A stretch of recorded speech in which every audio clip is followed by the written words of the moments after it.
네, 오랜만이죠? 음, 아, 네, 2023년 주니어 월드 할 차례가 됐는데, 4대6에 김채연도 다뤄야 되는데, 참 제가 김채연을 자꾸 미루고 있습니다. 예, 어쩔 수 없죠.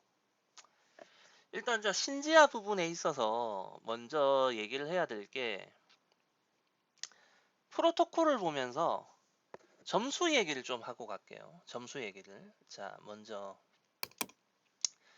가장 최근에 신지아하고 시마다 마오가 붙었던 대회가 최근으로 보면은 이 주니어 그랑프리 파이널입니다. 자, 이건 주니어 그랑프리 파이널의 쇼트고요. 이 쇼트에서 보면 시마다마오가 Q 하나 있었고 3레벨 하나 있고요. 신지아가 여기 3레벨이 하나 있어요. 그렇게 봤을 때 점수 차는 1점 이내 소수점 차이고요. PCS는 살짝 시마다마오가 앞섰어요. 그럼에도 불구하고. 자, 그런데 제가 이 당시 그랑프리 파이널 얘기할 때도 그런 얘기를 했어요. 이 차이는 신지아가 트리플이 후반부로 가면 역전도 가능하다. 충분히 해볼 만하다라는 얘기를 했었죠. 즉 이미 트리플 악셀이 없는 시마다마오의 쇼트는 신지아에 비해서 그렇게까지 메리트가 없어요. 그 결과가 이번 대회에 이제 이 쇼트에서도 나오거든요. 잘 보면 결국 시마다마오도 이 그랑프리 파이널 때가 아니구나. 예. 같이 3레벨이 하나 껴 있고요. 신지아도 레이백이 3레벨이에요. 또 레이백이죠. 예. 레이백에서 자꾸 3레벨이 나오네. 그죠? 네. 팀 내에서 신경 써야겠죠, 이런 건.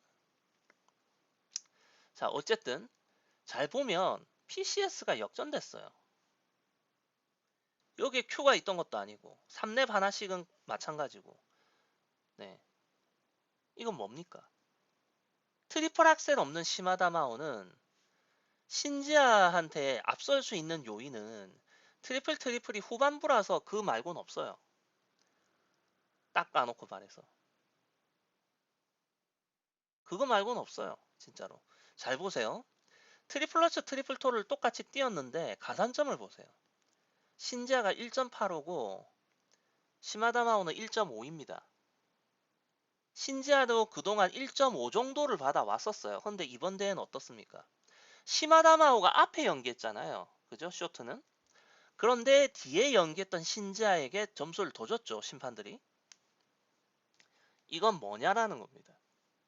분명히 트리플로 붙으면 또는 그렇게 따졌을 때 퀄리티 측면에서 신지아가 이긴다는 거예요. 자, 같은 트리플로 1.26, 신지아 1.47이에요. 아시겠어요? 그 다음에 더블 악셀 0.99, 0.93, 뭐 더블 악셀이야. 거기서 거기니까. 예. 즉, 점프 가산점에서 트리플끼리, 그러니까 트리플 악셀이나 쿼드라는 이런 어떤 고난이도 점프에 대한 메리트가 없는 상태라면 신지아가 더 나아요. 제 말 이해됐습니까? 근데 이게 문제가 뭐냐면 잘 보세요. 앞섰던 PCS 그 다음에 그랑프리 파이널에서 이 프리거든요. 프리에서는 한 3점 정도 차이 나잖아요.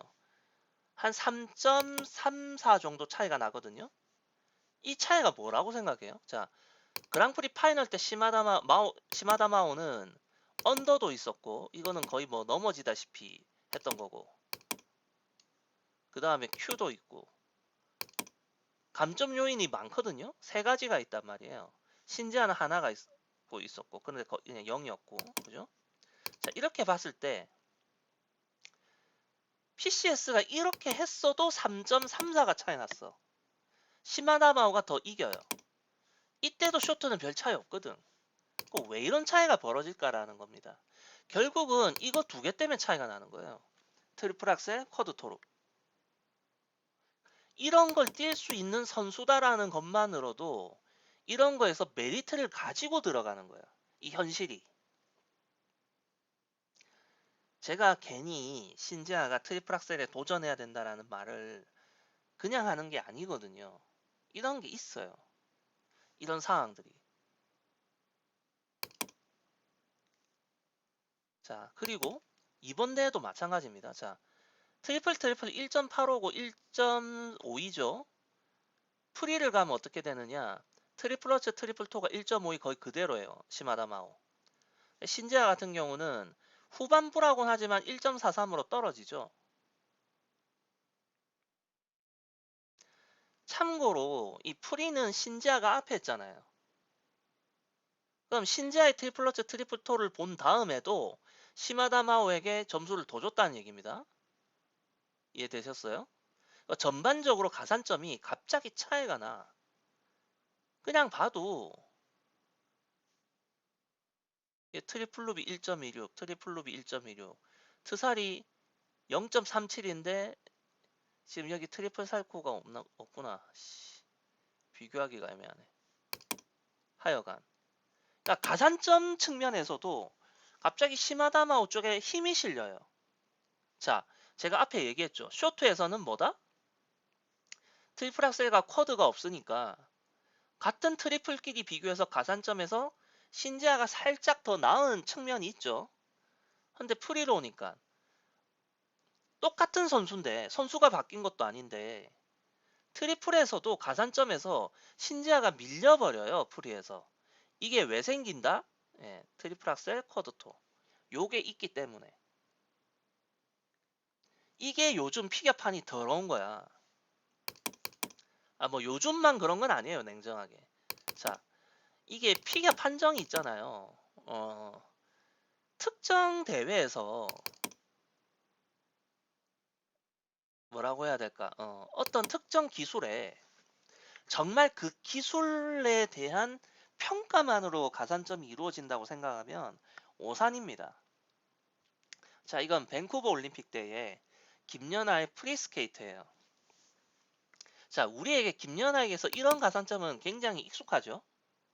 그죠? 헌데 자, 이거 보세요. 사실 김연아가 정상 컨디션에서 단독 플립을 뛰었을 때는 이거 1.5를 잘 안 넘었거든요. 1.8이고요. 더블 악셀 더블토 더블루비 사실은 이건 구색 맞추기 점프인데 1.4가 붙어요. 더블 악셀 트리플토가 2가 붙어요. 원래 한 1.6에서 1.8 정도 붙는 거였는데 트살이 1.3, 1.4예요. 단독이. 이것들은 그럼 이해가 되세요? 이해가 되시냐고. 그 다음에 후반부 마지막 더블 악셀 힘이 다 빠진 상태에서 뛰었던 거거든요. 이 더블 악셀은 사실상 그 어떤 무슨 뭐 채공 시간이 길다거나 비거리가 길다거나 그런 것도 아니에요. 진짜 구색 맞추기 더블 악셀인데 1.4예요. 이런 가산점을 왜 나왔다고 생각하세요? 그냥 김연아가 가장 잘했기 때문에 심판들은 이미 마음이 풀려 있어요. 당신에게 나의 가산점을 드리리. 약간 이런 자세라고. 피겨에서는 이런 게 얼마든지 나온다는 겁니다. 그리고 이런 것들이 점수 인플레를 만들어요.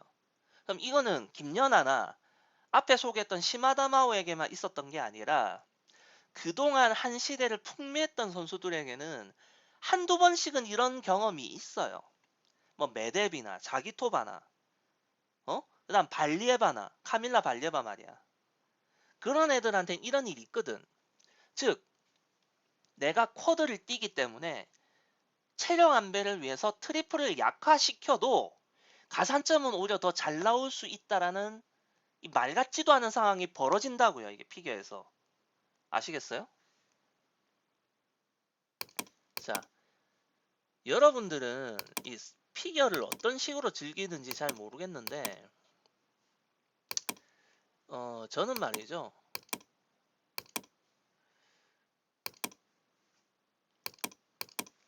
뭐라고 할까?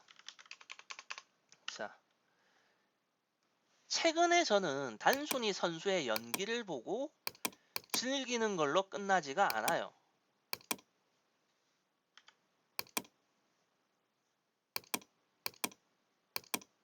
자, 저는 이미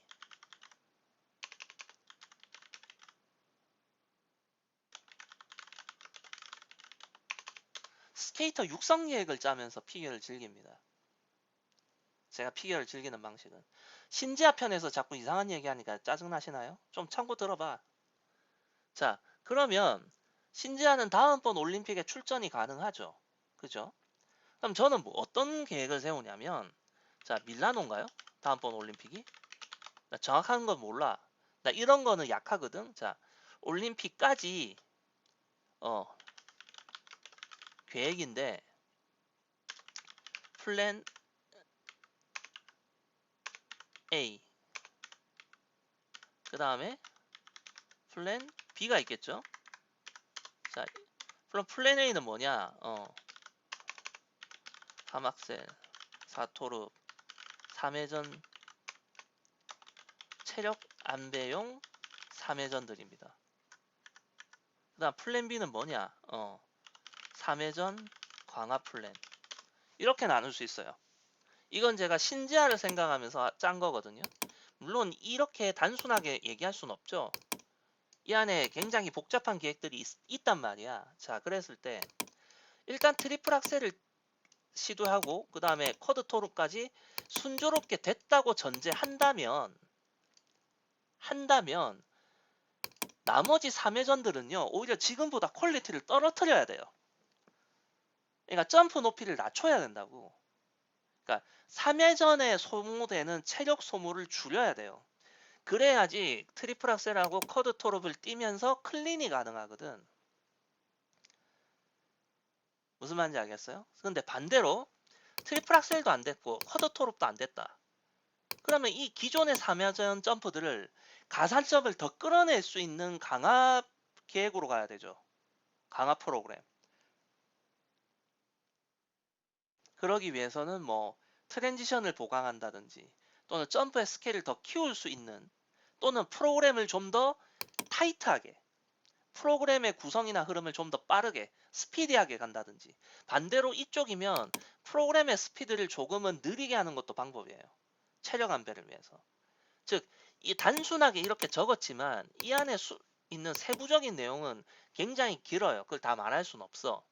심지어는 트리플 악셀은 됐는데 쿼드 토르비 안 될 경우 그 다음에 트리플 악셀을 한 번 넣을 것이냐 두 번 넣을 것이냐 또는 트리플 악셀을 먼저 뛸 것이냐 쿼드 토르를 먼저 뛸 것이냐 트리플 악셀을 한 번 뛰고 쿼드 토르를 두 번을 시도할 것이냐 아니면 트리플 악셀을 아예 뛰지 않고 쿼드 토르만 한 번 내지 두 번을 갈 것이냐 등등등 세부적인 계획들을 짜면서 피겨를 즐기거든. 자, 이런 관점에서 봤을 때 플랜 B하고 플랜 A는요 너무 점수가 달라져요. 지금 이런 점수 차가 20점이 넘어요. 지금 안 넘어졌었어도 디덕션이 없어도 20점이 넘을 거란 말이야. 이 차이가. 이거 어떻게 할 건데? 얘는 올림픽 못 나오니까 끝? 자, 그러면 자, 시마다마가 올림픽 못 나와. 러시아들도 올림픽 못 나와. 그럼 신지아가 다음번 올림픽에서 금메달 노릴 수 있나요? 어쩌면? 근데 또는 어떤 선수가 또 툭 튀어나오면 어떡해? 어? 지금 IOC가 하고 있는 꼬라지를 보세요. 무슨 아시안 게임에 러시아 애들을 내보내겠다고 저 지랄병을 떨고 있어. 그건 어떻게든지 간에 올림픽 때 러시아 애들 내보내려고 하는 거거든. 잘 생각하세요. 러시아 애들이 못 나올 것 같냐고. 그때까지. 아, 못 나올 수도 있지. 그 러시아가 어떻게 하느냐에 달렸거든. 근데 이건 알 수 없잖아. 이런 주변 여건과 무관하게 우리는 할 수 있는 최선을 다해야 되잖아. 그럼 다음 올림픽 때까지 최대 그 높이까지 스케이터를 끌어올려 놔야 되거든. 그러니까 제가 계속 트리플 악셀 도전을 해야 된다라고 얘기하는 겁니다.